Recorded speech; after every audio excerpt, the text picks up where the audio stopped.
Olá, eu sou a aluna Melissa, do segundo período de Biomedicina, e através desse trabalho eu vou falar um pouquinho sobre a embriologia da primeira semana até a 8ª semana.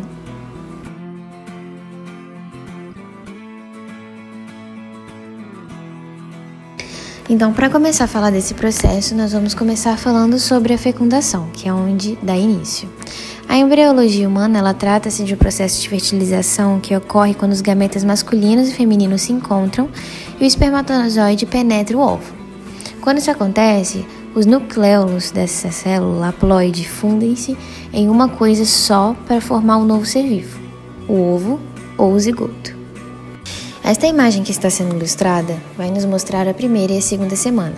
Sendo na primeira, um dos fenômenos que acontece é a clivagem, que é um processo que há repetidas divisões do zigoto, resultando em um rápido aumento de número de células.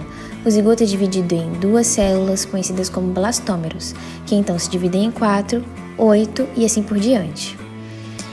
Isso ocorre na tuba uterina rumo ao útero e começa cerca de 30 horas após a fertilização. Na segunda semana, acontece a implantação do blastocisto. No 6º dia da fecundação, o blastocisto se fixa no endométrio do útero para iniciar a fase de implantação. A implantação acontece geralmente na parede posterior do corpo do útero, no espaço entre a abertura de glândulas do endométrio. Quando se dá início à 3ª semana, se começa o período embrionário que termina no final da 8ª semana de gestação, onde ocorre o rápido desenvolvimento do embrião humano a partir do disco embrionário e neurulação. Mas, antes de falar de neurulação, vamos falar sobre a gastrulação, que é o processo em que os tecidos do embrião sofrem invaginações para formar os folhetos embrionários.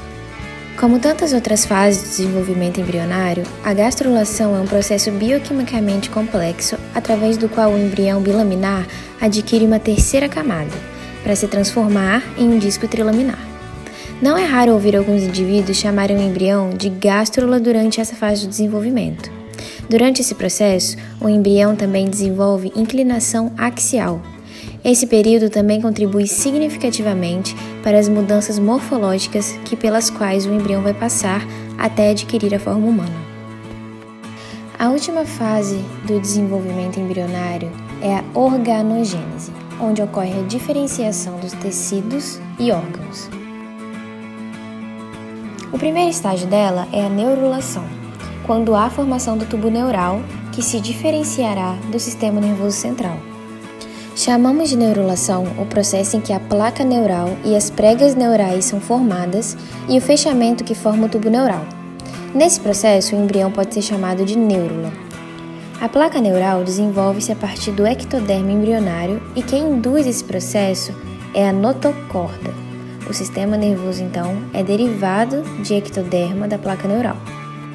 A placa neural origina-se próxima ao nó primitivo e se alonga até a membrana orofaríngea e se invagina, formando o sulco neural com as pregas neurais. Essas pregas fundem-se, originando o tubo neural, que se separa da ectoderme. A ectoderme superficial irá se diferenciar da epiderme.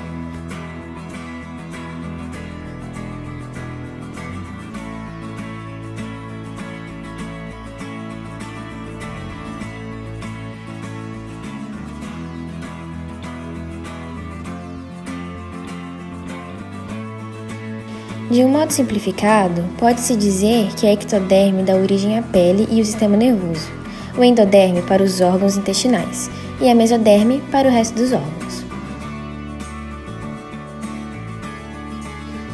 Durante a 4ª e 8ª semana, são as 5 semanas que constituem a maior parte do período embrionário, nas quais ocorre a formação dos principais órgãos e sistema do corpo humano, como encéfalo, coração, fígado, membros, ouvidos, nariz e olhos. Este é um período crítico devido à possibilidade de distúrbios que podem originar malformações congênitas no embrião humano. Durante a 4ª semana, o embrião tornará ligeiramente encurvado decorrente das pregas cefálicas e caudal.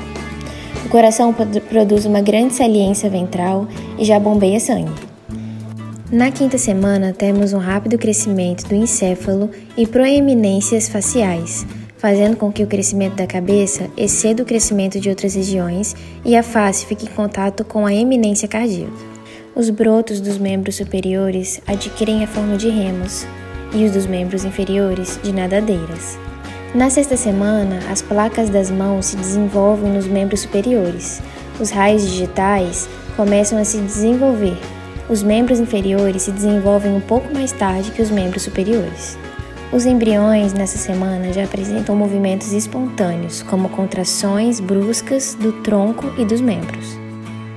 Outro aspecto que também é importante dizer é que na sexta semana o olho é bem evidente e o pigmento retiniano já se formou. Na sétima semana, formam-se depressões entre os raios digitais que separam os futuros dedos. E por fim, na oitava semana, os dedos das mãos estão separados, mas unidos por membranas. São vistas depressões entre os raios digitais dos pés. A cauda está mais presente, mas é curta e rombuda. Ao final da oitava semana, todas as regiões dos membros estão aparentes. Os dedos se alongaram e estão completamente separados. Além disso, ocorrem os primeiros movimentos propositados dos membros. As pálpebras estão se fechando por fusão epitelial. O intestino ainda está na porção proximal do cordão umbilical. Ainda não é possível fazer diferenciação sexual por observação da genitália externa. A ossificação começa nos membros inferiores. A imagem que está sendo desenhada no vídeo é apenas uma tabela para mostrar quanto tempo e quando começa a se desenvolver tais órgãos, já que seria muito difícil desenhar o desenvolvimento do embrião nestas semanas, já que ele dá um longo avanço em praticamente todo o corpo.